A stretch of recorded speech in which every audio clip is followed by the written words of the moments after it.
Hello, hi, good afternoon, everyone. Firstly, welcome. Thank you for joining us for the Agrarius webinar presented by 27-4. I'm joined this afternoon by the Agrarius team. So I'm joined by Werner Opperman, who's the CEO of Agrarius. Also, Jade Wagenaar and Ridwan Kaji, both analysts for the Agrarius team. Guys, thank you very much for joining me this afternoon. I'm actually really looking forward to our discussion and giving our investors and financial advisors an update in terms of what the Agrarius team has been up to since our last webinar that we had. I think it was November of last year.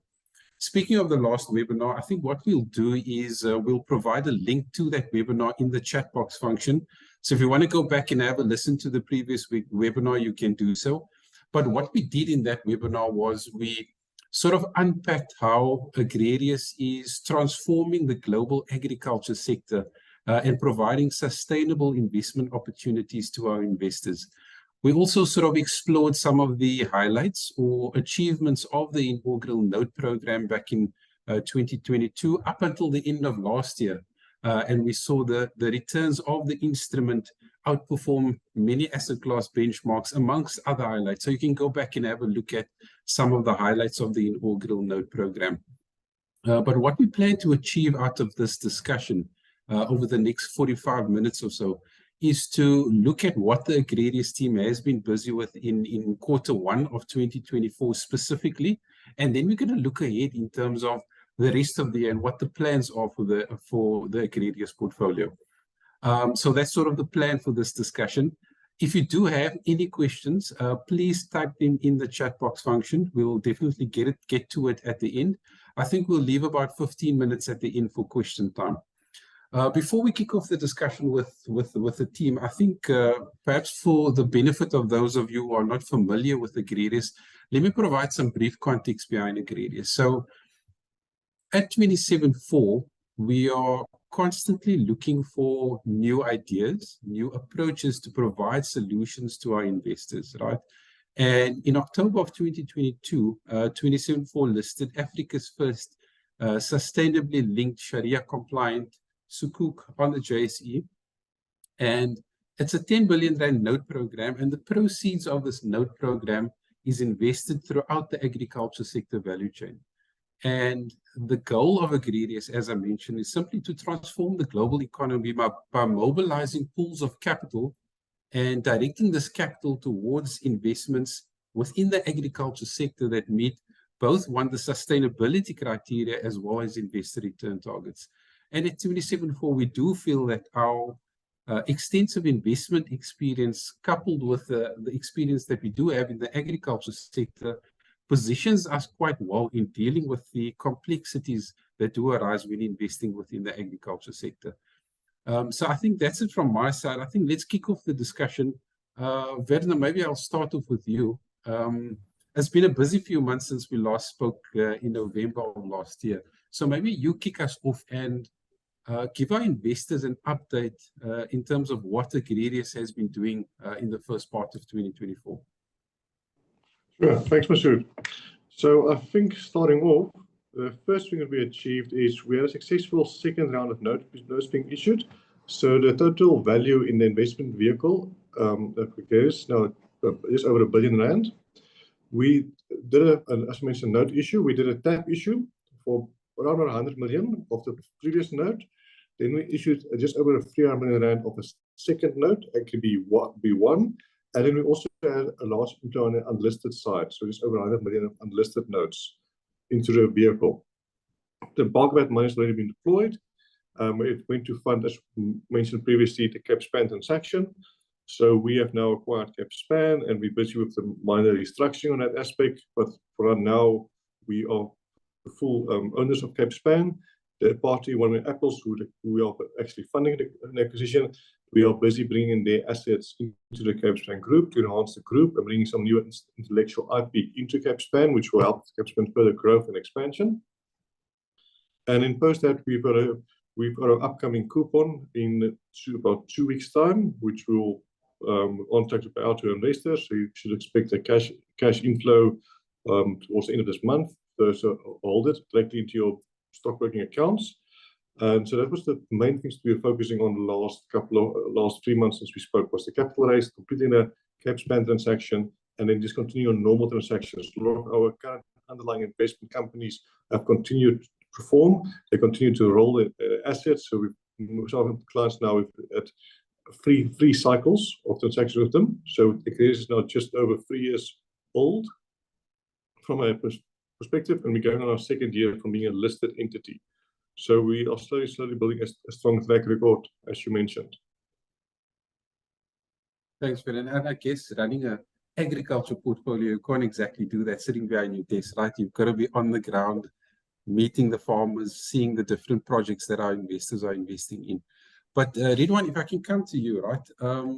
If I think of the agriculture sector, I can't help but think of that quote by Dr. Megan Clark, the Australian geologist. I think she's the chief executive of CSIRO. And she mentions something like, and I'm paraphrasing here, so correct me if I'm wrong, but she says that over the next 50 years, right, we've got to produce the same amount of food that has been consumed throughout the entire human history, right? And that's just mind-blowing to me. So you just based on that, I mean, you'd think that there should be exponential growth within the agriculture sector over the next 50 years. But can you talk to us about what the macroeconomic environment has been over the last few quarters and how that has impacted Agrarius and the various stakeholders? Sure, Masood, thanks. You're absolutely right that that was something that Dr. Clark is quoted as saying. But yeah, I think from a macro perspective, starting with maybe globally on a global front, which is important for Agrarius, and I'll get into that in a few moments. The world's largest economy being obviously the US, which is an important measure, an important economy for us to keep abreast with, as well as a number of emerging economies such as the likes of India, Russia, Brazil, our BRICS counterparts, all experienced quite a resilient second half of 2023 from an economic perspective, which led to an upward revision in the IMF's forecast for growth in this year across these economies. But for South Africa, rather, 2023 was actually a challenging year. We saw things like GDP growth end up at 0.5%, much of which was driven by a combination of a high interest rate year, inflation having eased a little, resulting in no rate increases in the second half of the year. Then, of course, the impact of load shedding, which remains almost a daily occurrence for us locally, coupled with the challenges which Transnet continue to face from a logistics perspective, have all really impacted our economy and our ability to actually follow suit amongst alongside our emerging market peers and the US, who, as I said, had a stronger end to last year. Now, global growth expectations support our own growth rate somewhat, but the impact of these freight and energy supply constraints are likely to persist for our economy in 2024, which limits our ability to really leverage the momentum that most of the global market is experiencing. Now, from an Agrarius perspective, how does these things like rates, load shedding, global economic growth affect us? Most of our investors would be aware that our coupon rate is benchmarked against JIBAR. So the fact that interest rates haven't yet come down will mean our coupon or dividend still remains quite attractive. Against other asset classes, we've seen local listed equities remain somewhat volatile with a strong finish to 2023.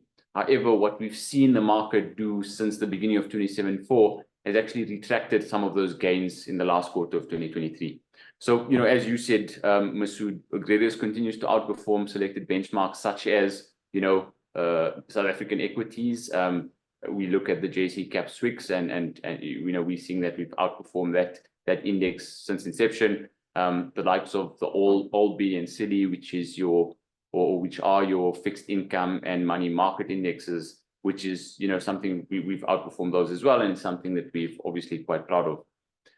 I think what we're seeing on the ground in terms of how the macros is influencing what Agrarius does day to day is also along, I guess, or across our transactions and current farmers that we back. From an energy crisis perspective, we're seeing, obviously, like most of the economy and other sectors, turn to renewable and alternative energy sources to support their yield forecasts for their harvest. We've been fortunate that we've been able to support some of those our counterparties to provide funding for the alternative energy sources, really to protect their harvests. And then from a global growth, where the global growth rather directly impacts our portfolio is really twofold. I think that from the perspective of our existing portfolio, we have a number of agriculture exporters who we back and are seeing the benefit of global economic growth in their export volumes, and hence the requirement for more funding and coming to us for that. And secondly, I think we're seeing a lot more transactions outside of just South Africa, which we're screening at the moment. Initially, it's in markets that are closer to home, like Namibia and Botswana, and we're seeing those economies really benefit from the global momentum that I think was the picture that was painted in the second half of last year. Okay, great. I think, Dilip, if I can come to you, Werner mentioned a bit earlier the latest issuance that we had earlier this year, right? Can you maybe talk to us and expand on what the terms were of the latest issuance, and how does that differ from the inaugural note program that we issued back in 2022?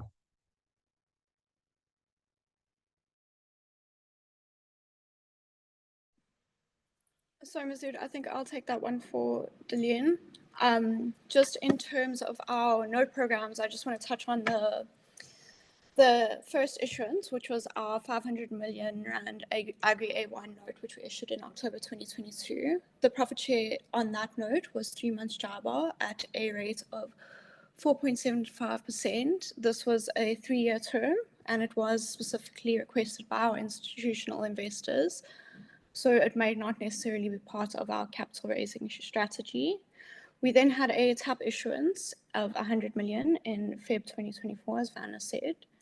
So that was all related to our first issuance. Then our second issuance was our 300 million Agri B1, which was issued this year with an initial coupon payment of 9 months JIBAR plus 4.25%, and then subsequent to that, it will continue on with a 6-month JIBAR plus 4.25%. The coupon payments will be made in March and September of each year, and the maturity date on that note is 2027 March. I think, as Vanna touched on as well, we have listed our note in unlisted. We have unlisted notes, which has a 5-year term, which is over 100 million, and that is more linked to our endowment side of things. We also have this over a longer term, which means it's 50 basis points higher. And then in addition to that, I just want to highlight the covenants of the latest issuance, which we were under the advisement of RMB. We've increased the loan to value to a maximum of 70%, and then our spread, which was now 2 percentage points of cost capital. And then we have a stringent credit committee approved process. I think it's important to understand that this was always part of our screening process, but we've just incorporated this and highlighted it a bit more just to have a bit more trust from our market point of view with regards to our process. Thanks, Jade. So for reference for our investors, so Agri A1 is the inaugural note program. We're accessing it on the JSE, and Agri B1 is the latest issuance. Werner, if I can come to you, starting with the capital raise, can you talk to us about the latest issuance, right? And what was the key driver behind that capital raise? And then maybe just give our investors an overview in terms of the process, like in terms of capital raising, what the process is like. Can you talk to us about that? Sure. So our strategy has always been, as an investment philosophy, to maximize our beneficial diversification in the portfolio. So what that means is we want as many possible different investments in a portfolio with low correlation between each other to enhance your overall return profile. So decent return with reduced risk. So that's our goal, which we always focus on improving the quality of our transactions. What the opportunity came on this transaction was going for about almost 2 years in the background. He's one of the premier exporters in South Africa, which was previously owned by Zeder, came in the market, and then we were supporting a party to acquire them.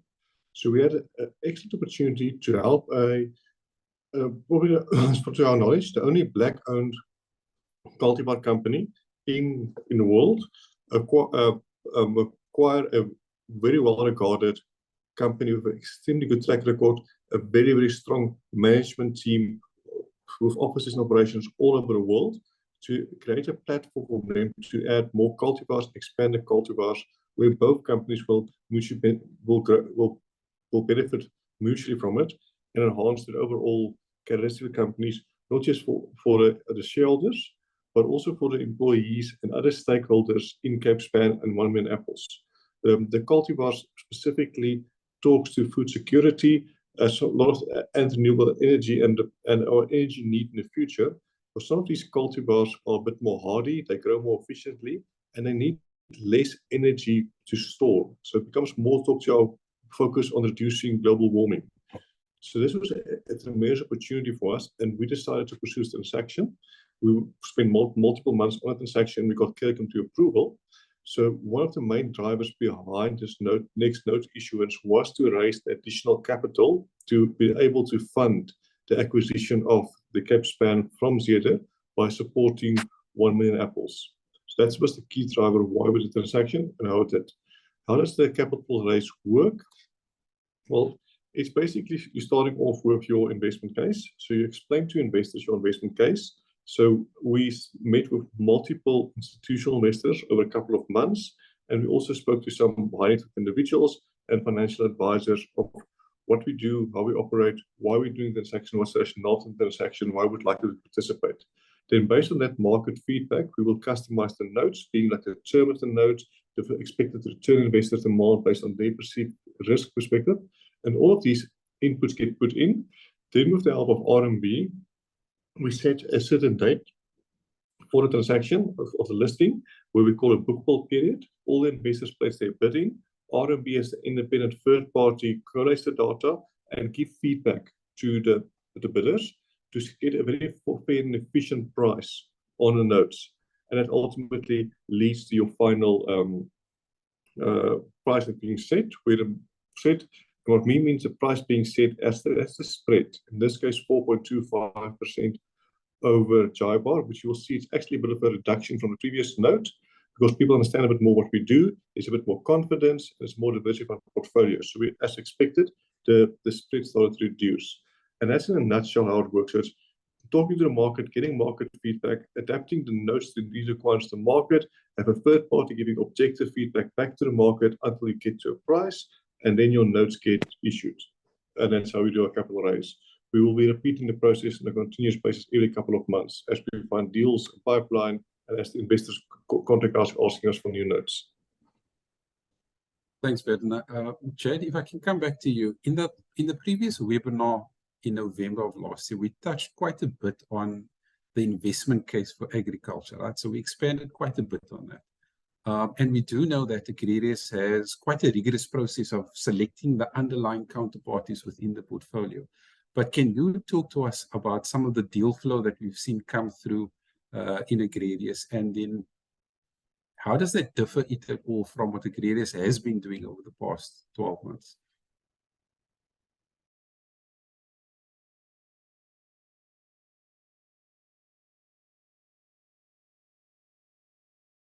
Okay, guys, I think we just lost Jade for a minute. Maybe Ridwan, do you want to take that one, or Vernon? Well, I think Ridwan and I can do it together. So Yeah, sure. just to summarize the question, you would talk about investment case of agriculture, and you want to see how the deal flow changed over the last couple of periods. Yeah. So let's just maybe start with the deal flow perspective. So from a pure nutshell, put it in a nutshell, it's the same deal flow coming through the time period. Part of our process involves a detailed analysis of underlying investment transactions. So we spend quite a significant amount of energy and time in analyzing investment opportunity before we actually make the first investment. Why is it sustainable for us to spend so much resources? And as you mentioned, it's on the ground, it's boots on the ground. You have to visit the farms, visit the operations. It makes sense for us to spend all this time and effort and money to do these transactions, because once we onboard the entity, they tend to remain a client. So effectively, all of our current clients have renewed the transactions at maturity, or if they haven't renewed it, they indicate to us in the next couple of months they expect to need capital again, and they will be coming back to us. So our current portfolio is roughly the same, with the same clients on board, and the same clients continue with the transaction. So it's the same potato guys, but just a bit larger now, giving them more money as they expand, as they've been growing with it. So give them more capital. It's our other exporters who are funding the acquisition of fruit and funding farmers to export. They just continue to come back to us. It's becoming more key part of them, growth and giving them more capital. So those transactions have maintained the same and it's been continuing. What we have done now is, because of the nature of having a bit more longer capital of our 5-year notes, we still do a short-term 12-month transaction, it's a key transaction, but we're looking at more real assets to enhance the overall quality portfolio. So we would look to fund, for example, we funded generators for one of our clients, and just by giving him generators, he's increased his yield now. He's currently harvesting at the moment. He's getting about 70 tons a hectare of potatoes. We in the area he operates in 50 tons would be amazing. So by giving him capital, he can pay back over a 2-year period. He's been able to actually enhance the food production and also the profit of his operations. Linked to that now is we're looking to more funding guys who's building more pack houses. So what you will pick up now is there's a lot of young trees planted the last 3 to 5 years in South Africa, especially in citrus. So there's a need for more pack houses as these trees mature and resulting in more fruit coming online, and that fruit needs to be packed in a specific window to be able to export. So there's a need of pack houses, or existing pack houses needs more advanced machinery or more equipment. So if we expand to get more of this equipment, that's what changes we made to our portfolio picking up from that perspective. And then linked to that is now we're also getting more requirements for some larger transactions. So we're looking at more renewable energy transactions. We're looking at similar transactions to the Cape Span, as people have been encouraging us now, also high quality businesses like Cape Span. And we're also now moving to our neighbors like Namibia. There's interesting transactions there in the agricultural value chain where we're looking at some transactions in that space. And as we mentioned, other deals across Africa. So it's the same clients in the portfolio. They're just going a bit more bigger, building, knowing more of them, learning more about them. There's similar type clients then coming on board, and then some bit more real assets, higher quality investments we are making, as in a nutshell. And then the case for agriculture, once again, to summarize that would be, agriculture is more than just food. It's the entire, it's food, it's fuel, it's fiber, it's everything you use around you that needs to be produced. It's the basis input for our modern economy. So the key drivers would be, yes, there's more people. So more people that consume more, you need more products for them. Linked to that is the same time as people are getting older, life expectancy increasing. So if you're a financial advisor or if you're a pension fund trustee, one of the key focus areas now is longevity risk, people outliving their money. So that's a risk from an investment perspective, but it's a clear indication that this longevity is increasing, which means people living longer end up people consuming more food for longer time periods, putting more demand on it. Linked to that, at the same time as people getting more wealthier, as people get more wealthier, the eating patterns change, they eat more complex protein, so more meat, so it's a whole backward pressure on your supply chain. Furthermore, people's diet has changed. People want to eat more healthy, so more different food supplies needed. One of the reasons why we're excited about the Cape Span and why we're apples, because of the types of fruit and they're bringing into the market to talk to this new changing diet patterns that's developing. So the macro drivers for agriculture still remains sound. Even in a downturn market, global economy, this will roughly be maintained the same. And that will be in a nutshell the key drivers. So one I've seen an analyst, he's doing a lot of the transactions and he's got perhaps a bit more insight on some exciting transactions he's working on. Ridwan, do you want to add anything to that? Yeah, thanks, Werner, thanks, Masood. I think, Werner's covered quite a bit, so I'm not going to add too much. I think, the overarching point that I probably just want to mention is, just the continued focus on portfolio construction and diversification that we take as a team. And, obviously it's an agriculture product, but it's across the value chain, which allows us to diversify away from, risks that are specific to on-farm activities, as an example.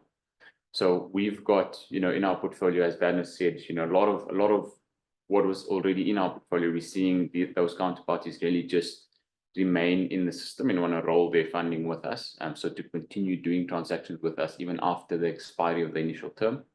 And those tend to be a number of the exporters in obviously in our economy. And that's quite nice because we see that as a lower risk transaction, as we would have explained in our first webinar, where you're not taking on harvest risk, you're actually buying. What we do is we're effectively buying cartons of citrus or produce, that is already graded, that already has a fixed off-taker, that is being exported by an exporter that has a long track record. And that allows us to diversify our portfolio in the sense that, you know, we've already got some exposure to a potato farmer where we actually needed funding to actually plant potatoes. So the risks there are slightly different. So yeah, I think the focus on diversification is something that we're always keeping in our minds. We're seeing some of the more recent transactions that we're seeing includes Lucerne for export to the Middle East. South Africa is quite a large market from a Lucerne perspective. And for those of our listeners that don't know what Lucerne is, it's really just a high form or a form of grass or produce that effectively is used in animal feed, and that contains a higher form of protein than just general grass and hay does. Yeah, we're seeing a transaction in that space. We've been looking at a transaction in the walnut space. We're looking at some more livestock transactions as well, as Werner mentioned, in Namibia, which and all of these are commodities which we don't already have in our portfolio, right? So it's just about diversifying or continuing to diversify our portfolio. Okay, thanks. I think, Werner, let's spend a bit of time on Cape Span, just a minute or two on Cape Span. So what do we know about Cape Span? We know that they are a diversified fruit grower, packager, distributor of fruit. They've got global marketing and sales capabilities, right? So they've got customers in key international locations. Now, locally, I mean, I think most of us are familiar with the Cape Span brands, right? So we go to our local stores, we see the Cape stickers on the apples, we see the Outspan stickers on the citrus fruit, and so on and so on. Now, the funding arrangement for Cape Span, right, from my understanding, it's sort of like a sale and leaseback of the tangible assets. But can you expand a little bit more about the Cape Span business and the acquisition itself? Sure. So I think to explain Cape Span is people tend to think to be an exporter is quite simple. They think all you need is a cell phone, a briefcase, and an Avis car. You rock up to a farmer, you convince him to sell his fruit to you, and then you take a plane ticket and you fly to Europe and sell to Tesco. So that's what people think an exporter does. So it's actually a way more complex business to that. So Cape Span has been going for just basically, because they're basically 100 years. It's one of the oldest exporters in South Africa. Yes, it's involved in merge over the decades, but it's got an extremely well-established business operations and a very serious track record. What does this mean? First of all, Cape Span has, as you mentioned, very unique brands. The Outspan brand is recognized worldwide. Cape Span as a company is recognized all over the globe, specifically in more wealthier countries, North America, Europe, Middle East, and China and Japan. So it's your very highly respected markets where you want to be in. So that's sort of it's immediate thing that sets you apart. But it's cool to have a brand, but you also have to perform. So Cape Span has extremely well-run operations. They've got extremely strong people. So I've been spending a lot of time with people as part of the diligence. I've spent some time with people now in Germany and Europe, those offices, because that's one of our key markets. So, and those people's key thing we want to do is, as their slogan says, we deliver. So that's what means they are one of the preferred clients of Tesco's, of Co-ops, of the big brands, the Costco's in Europe, because those companies know these guys are trustworthy. If Cape Span commits to deliver, the stuff will arrive on time and inspect in quality. The same thing in the customers have realized to their needs and the like. So that gives you a significant edge. For example, at a trade show, Fruit Logistica we were, every person made a time to come meet with the Cape Span team. Now, to give you an idea, the Fruit Logistica is one of the biggest fruit events in the global calendar. I spent one day walking around and walked 19 kilometers under roof, just meeting with people across. So it's an extremely large operation. There's close to 100,000 people attending the show, mostly professionals, key decision makers from all over the world, those events. So Cape Span is one of the key ones people come and attend, from all the buyers come and see. As I was walking around, because your access tags, you've got the Cape Span name, people recognize the brand immediately and want to talk to me. So it's a well-regarded end-to-end operation. But the management team there is extremely strong. As an example, the one sales guy in one day sold 170 containers of apples just in Germany in one day. That's approximately two to three farms' entire sales. Talk about 3 million cartons plus minus packaging sold by one guy in one day at one show. So it's a very strong team with a very highly geared operations with operations and a network that people trust. And that's just, for example, in Germany. They've got the same relationships. They're probably the strongest operator in Canada for South African citrus. So even other exporters are using them to get to those markets. So ultimately, it's a very strong business, well-run business, extremely respected and strong team members, which gives them an edge. So we, as most people call a financial advisor. So you know you've got your best of breed fund managers. So they would be on the best of breed exporters on a global level. So that's the class they play in. So that would be the best summary of what Capespan is as a team. What they do as a business, they are seen as a grower exporter. So they've got large table grape operations in the Northern Cape and in Namibia. So one of the biggest operations in the area. They've got citrus operations in Citrusdal and in the Eastern Cape, where they farm their own products. And then they've also had a large pome fruit, so it's pears and apple operations in the Western Cape, which we didn't buy. That's still part of the transaction we bought. It's still spun out part of the Zeder Group. But because of the strong relationships in the key markets there, the Zeder Group will still be exporting via Capespan for the next 3 years because the markets there. So that's still continuing on. But linked to that, it's not just producing their own fruit. They've got a network in South Africa to export fruit for other farmers and other exporters to their client base. And they're also procuring across South America, across North Africa, and even now in Australia and New Zealand to service their clients globally. So it's truly a best of breed global operation. And that's the summary of Capespan does. So global brand recognition. Ridwan, if I can come to you, like if we think of let's look ahead, 2024, right? What does Agrarius expect to achieve over the coming year? What are the plans for the coming year? Can you talk to us about that? Yeah, sure, Masood. So I think, I mean, at the core of it, it's really just continuing to deliver to the market what we have been doing, and it's, you know, our ability to deploy capital into a sector and give them exposure to a sector which isn't as easily or as readily available compared to other asset classes, and deliver the returns we've promised to investors. You know, quite simply, it's really just being responsible allocators of capital for our investors. Werner's just spoken a little bit about Capespan. It's obviously an important aspect of our portfolio, and I think the implementation of the Capespan deal is an important one for us to get right. And once that's done, it's focusing on supporting the Capespan business in its growth ambitions, right? As a key stakeholder of that business.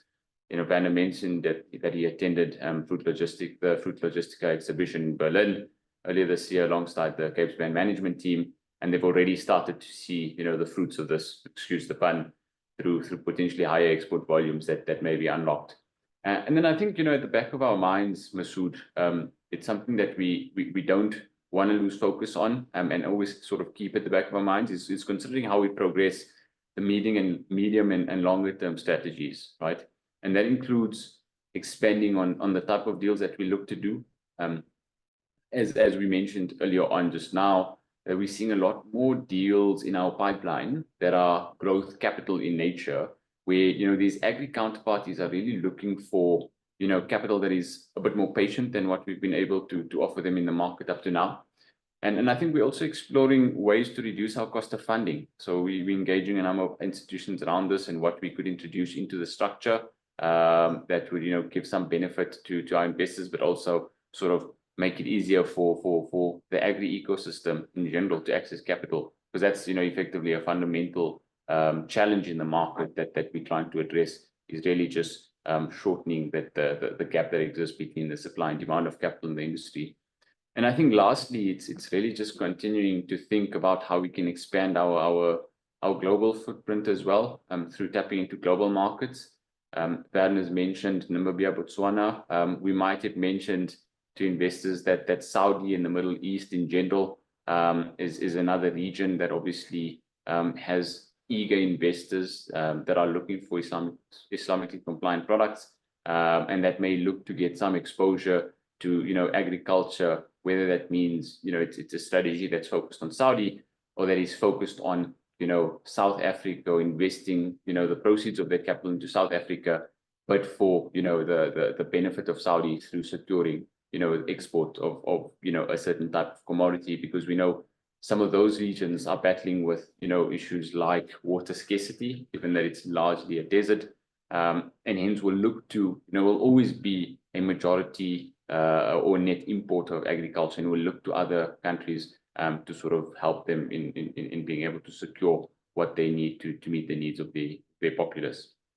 Maybe stop there. So in a nutshell, it's really just focusing and carrying on, delivering on client expectations, looking at, additional different deals that we've got, but also looking at other markets as part of our broader strategy. Now, Vetna, I think you mentioned a bit earlier, you spoke about the deal flow that we saw coming through. Ridwan mentioned some, exciting projects that we may have in the pipeline. I think the question now, a lot of investors would be thinking at this point in time, is there any thoughts at this stage on when we might come to market again with a new issuance? So our legal guys on the team, so we'll have to be careful what I say now. He'll be upset if I say too much. But I think, as we stated, we focus on building a pipeline, get it approved, and then come to market every 3 to 6 months to raise capital for a pipeline we set up. So we will try to come to market at least once more this year, maybe twice this year. We'll try to space it throughout a year based on, so we'll try to come to market more frequently. Okay, thanks, guys. I think that was a very helpful discussion. I think before we get into some of the questions that's come through in the chat box, and I see there's quite a few that did come through, let me quickly talk about accessibility of the Agrarius Sukuk by our retail investors. I think that's very, very important. So as we mentioned throughout this discussion, that Agrarius is a listed instrument on the JSE debt market, right? So Jade made reference a bit earlier about the ticker, so Agri A1 is the first issuance and Agri B1 is the second issuance. So what that basically means is that anyone with a stockbroking account, with the assistance of an approved stockbroker, can purchase the Agrarius instrument on the JSE debt market, right? And if you don't have access to a stockbroker or a stockbroking account, you can contact us directly and we can facilitate that process for you. So that's the first thing I'll mention. The second thing I want to mention is that you can also access the Agrarius portfolio via the Agrarius endowment policy. So why we structured it as or form part of an endowment policy is that the structure itself is a very tax efficient way of having an investment, over and above the fact that an endowment policy also has certain estate planning benefits. So it's very attractive to your high net worth individuals or anyone that's looking to save in a tax efficient way. So what I'm saying is that as a retail customer, there is options available to you to invest in the Agrarius portfolio, and all those options can be explained to you in a lot more detail by our very capable client services team at 274. So if you do have any questions around accessibility of the Agrarius instrument, please do reach out to us, and we're happy to take you through those type of things. Okay, guys, I think let's jump straight into the questions. Ridwan, if maybe you can take the first one. I think we did speak a bit about this, but can you expand about the existing portfolio deals? Yeah, sure, Masood. So, I think we submit a quarterly report, which is uploaded to our website, which has some detail. But just to recap for those listeners or viewers that weren't, on the previous webinar, we would have touched on it now. We're backing a potato farmer that effectively is, has been tasked by a large blue chip off-taker to plant a certain cultivar of potatoes that is actually used to make potato chips. We are in another one of our transactions is back where we've provided funding to one of the world's largest ostrich producers and abattoirs out in Oudtshoorn. There the offtake is ostrich meat, but also things like feathers and skins as leather. And the off-takers that we're seeing there is the likes of Food Lovers Market and even Hermes and Prada on leather handbag side, which is processed from offset skin. And then, as I mentioned earlier on as well, what we've also got is a number of different exporters, which we like, as I said, because we see it as a lower risk transaction in the sense that we're not taking on harvest risk. And there it's, sort of higher margin type of, or a high margin component of the supply chain, in that obviously these export products are going to, retailer shelves in the UK and European markets, like, in stores that the likes of Sainsbury's and Marks and Spencer and those sort of guys. So we obviously focus on blue chip off-takers, and there's a number of blue chip off-takers within our portfolio. But we also diversified across different types of produce and agriculture activities. Like as I'd mentioned, got exposure to citrus, potatoes, ostriches, a bit of grain as well, some agricultural property. So yeah, that's sort of what the diversification looks like in our current portfolio. Thanks. I see we have Jade back. So maybe, Jade, you can take the next question. It talks about the next coupon payment. So can you talk to us about when the next coupon payment is expected, and sort of what is the expected return? Sure, thank you, Masood. So our next coupon payment, very exciting, is at the end of this month, on the 31st of March. So it'll be the 3-month JIBAR plus that 4.75%. So I think it shakes out about 13.2% on an annual basis. Okay, thanks, Jade. And maybe talk to the next question as well, that talks about how we're meeting our sustainability criteria. So we are quite excited. We've just recently published our ESG reporting on our sustainability criteria, where we have met all our required KPIs. This is available on the website, so investors are able to go and have a look at that. And I just hope this shows our commitment to sustainable investment. Okay, guys, there's a few more questions that has come through, and I think I'll leave this open to anyone to answer. Masood, for interest of time, I think I can see some of the questions, so I'll just answer them for interest of time as they came in. Go ahead. One of the first questions, the question asks, is it a closed or open-ended fund? So just to put it in context, a closed-ended fund is a fund that issues a set number of units, and there's no more available, and then the price will move up and down as there's buyers or sellers for the units.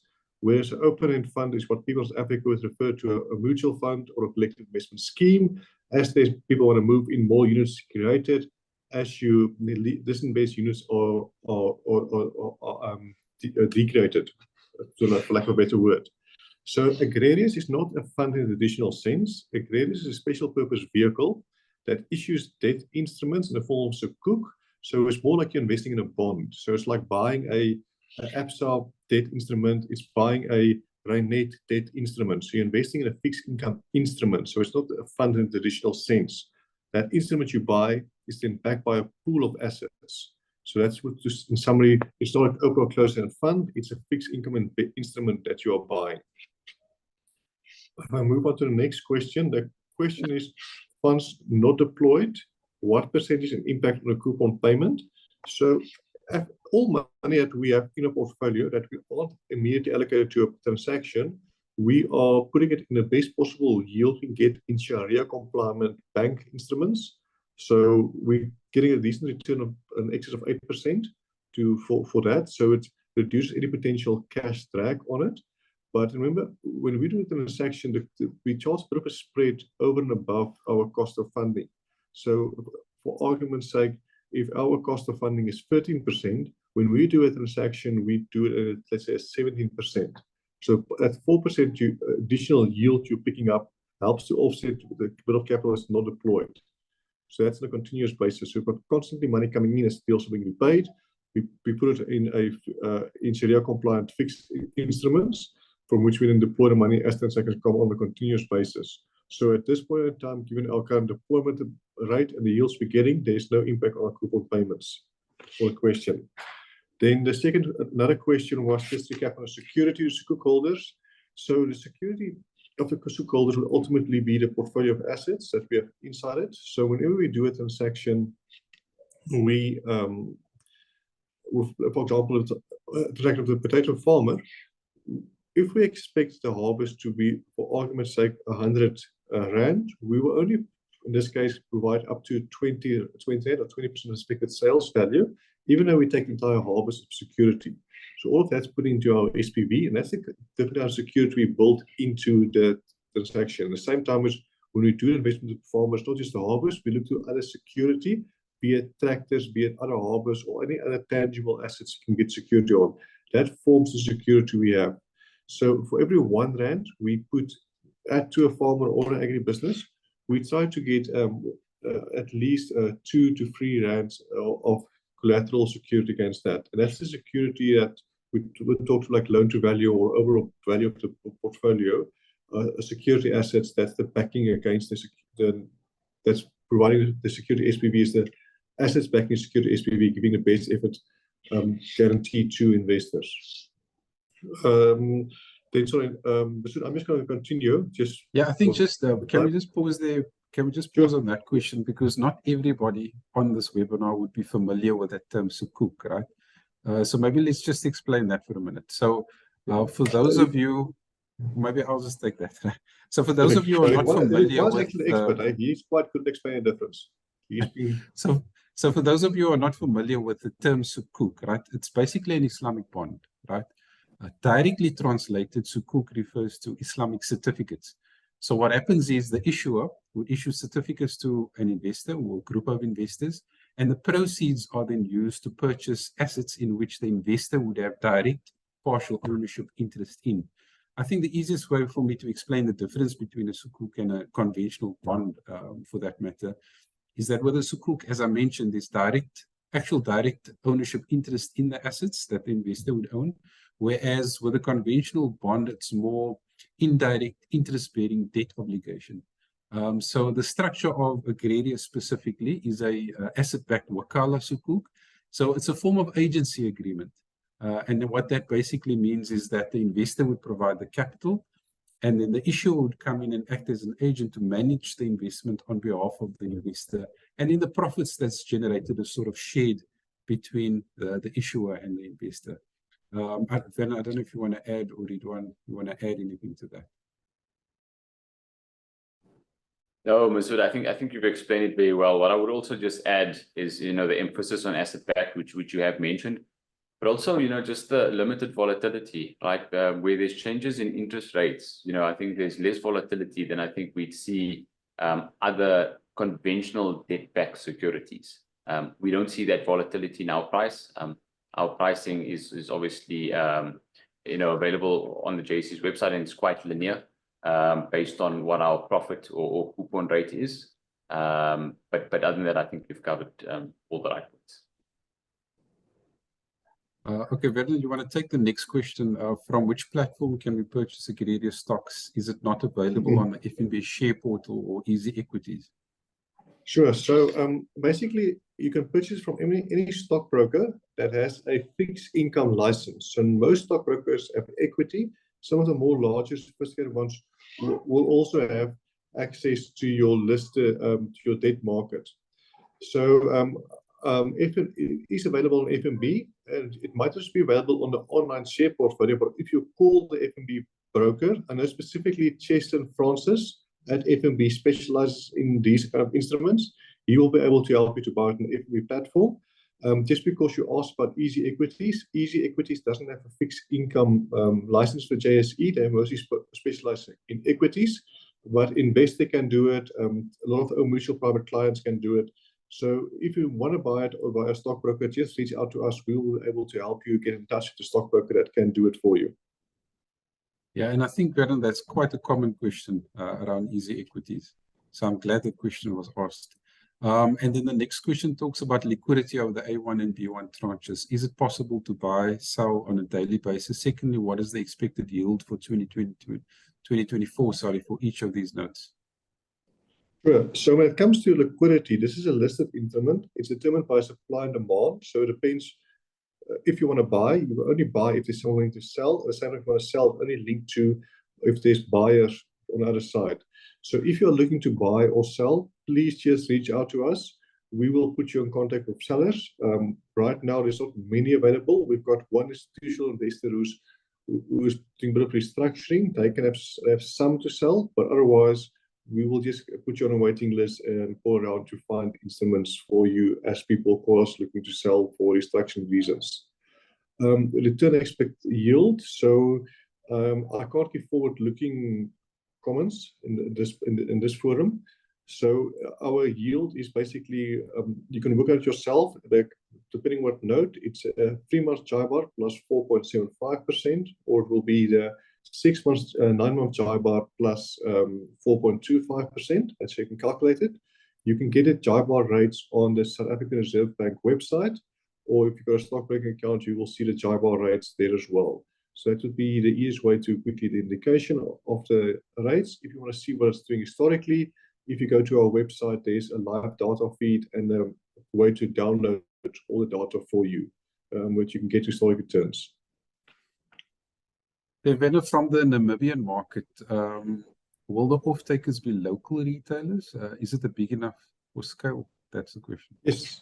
So I've actually spent all of last week, or a bit more than last week in Namibia. It's a massive country, but people tend to forget there's probably about 3 million people. Yes, it's out of Cape Town, it's a bit of a large area. But at the same time, if you look up towards the north, they're on the doorstep of Angola and Zambia, with a large population as well, who they are currently supplying as well. So the Namibian investment opportunity is multifold. So Namibia is one of those few countries that have a very, well, let's say, very well-run agricultural industry from the government controls and government's quality standards. They've got grass-fed organic beef. They've got unlimited quotas to the European Union. So they can sell as much beef to Europe at massive prices as they can produce. So now there's significant opportunity to help Namibians get more capital to produce more cattle to supply your wealthy European markets. So the meat industry is a tremendous opportunity. Namibia is also very large in the fishing industry, so exporting fish. It's a best opportunity. Then opportunity. There's also a lot of high-tech operations. I've visited what we call hothouses or hydroponic operations where they produce significant units. What's nice about Namibia, it's a desert. So when you put these hothouses in the desert, where you've got hydroponics, we use a little bit of water, very little bit of water. Because it's a desert, it's very well isolated from any insects and diseases. So you can produce food stuff with almost no chemicals, with no diseases on it. So you're producing a very high quality product, which you can use in the local market, but also being exported to South Africa. For example, our asparagus in Africa, the bulk of it comes from Namibia. And our investment opportunity that we see in Namibia is once again across the value chain. Our initial focus will be on the more primary production. So yes, it's to produce for a local market, which a lot of them is being imported from Africa. So potatoes, your carrots, your vegetables, there's opportunity to produce for a local market, then increase the production to supply your manufacturing markets to make, for example, potatoes to French fries for the restaurants and for export to the rest of Africa. You'll produce more cattle for, yes, the local market consumption, but also for further processing export across it. And in Namibia, it's a very nice climate for your more longer-term crops. For example, there's a lot of potential in citrus. We've got a lot of exposure to table grapes, so we can expand operations. And that will be, yes, for local market to extent, but will be mostly for your export market. So there's a significant opportunity in the Namibian market for agricultural investments. Yeah. Ridwan, do you perhaps want to take this question? It also talks about security, right? So I think the question, if I read it correctly, talks about security of a sukuk versus an equity holder overall or per project. So I think they're talking about security of an equity investment versus a sukuk holder. So maybe we can just talk to that a little bit. Yeah, I mean, the question is a little bit vague, so I'll try and answer it as best I can. And I think we'll probably give an example of, where we're providing funding on the exporter, right? If we're backing up an export funder, effectively what we're doing is we're entering into a trading arrangement with the exporter where we are actually buying, the cartons that he has ready for export. So we actually own those cartons of fruit. We have first rights to it over, I guess, the equity player or the exporter. And obviously, as Werner mentioned, or as we had touched on earlier on, we manage our risk in the sense that, we obviously will not fund 100% of the eventual sale value. We want to make sure that that product and how much capital it requires from us is limited from an LTV perspective in terms of what the exporter is going to get ultimately from his export client. And that sort of gives us comfort in the sense that we have first right to those proceeds as the owner. The exporter in this instance really just acts as our agent, right? So we buy it from the exporter or from his grower network. It becomes our product. We appoint the exporter as an agent to sell that to his off-takers with whom he has a relationship with. We agree what is our fixed profit that we require for that particular trade or batch of cartons, and any excess that he's able to get is effectively what he can make as our agent. And that's really the structure we apply across the business. And I think that really talks to why, you know, when we speak to investors or when we have spoken to investors and when we speak about Agrarius, the biggest risks that we see in the market and we try to solve for is really two things, right? It's price risk and it's also blue chip off-takers. So price risk in the sense that we want to back exporters or counterparties rather, that, you know, don't just sell their product in the open market where there's a lot more price volatility. We want them to sell through fixed price contracts or at least a minimum guaranteed price sort of supply chain. And that's the case across all of our counterparties. We have seen counterparties that are selling in the open market, and obviously our requirements are a lot higher in terms of what we require before we can do the deal. And we haven't done any transactions where it's open market produce. All of our transactions have that fixed price offtake. And I think the nature of the offtaker, as I said, needs to be blue chip. By blue chip, that means, you know, some level of track record with whom, you know, is the ultimate acquirer as an importer in another region, but also locally. I mentioned the likes of Food Lovers Market, Hermes, and obviously a large potato chip manufacturer as well. Those are effectively the key risks that really give us comfort from a market perspective, obviously alongside all of the other due diligence work that we do. And that hopefully answers the question in terms of why, from a Sukuk perspective, the way we structure the underlying investment really gives us ownership of that produce and security of our investment over what, I guess, the equity sponsor is doing. Yeah, thanks. Guys, we've got like 2 minutes left, so I think we probably only have time for one more question. And I'll leave this one open to the floor, right? So anyone can jump in. But what sets Agrarius apart from other agriculture type products out there? So I think I will take that question. But just before taking that one, I see there's quite a few more questions, people asking how to invest and what to engage. We did answer some of them by directly who has been typing. I think the easiest one would be is if you maybe just call our head office, ask for Fahmida Desai. She will help you get in touch with a stockbroker or facilitate you to do the invest if you would like to. It will be the easiest solution. If you are stuck, we will gladly help you out. So what set Agrarius apart?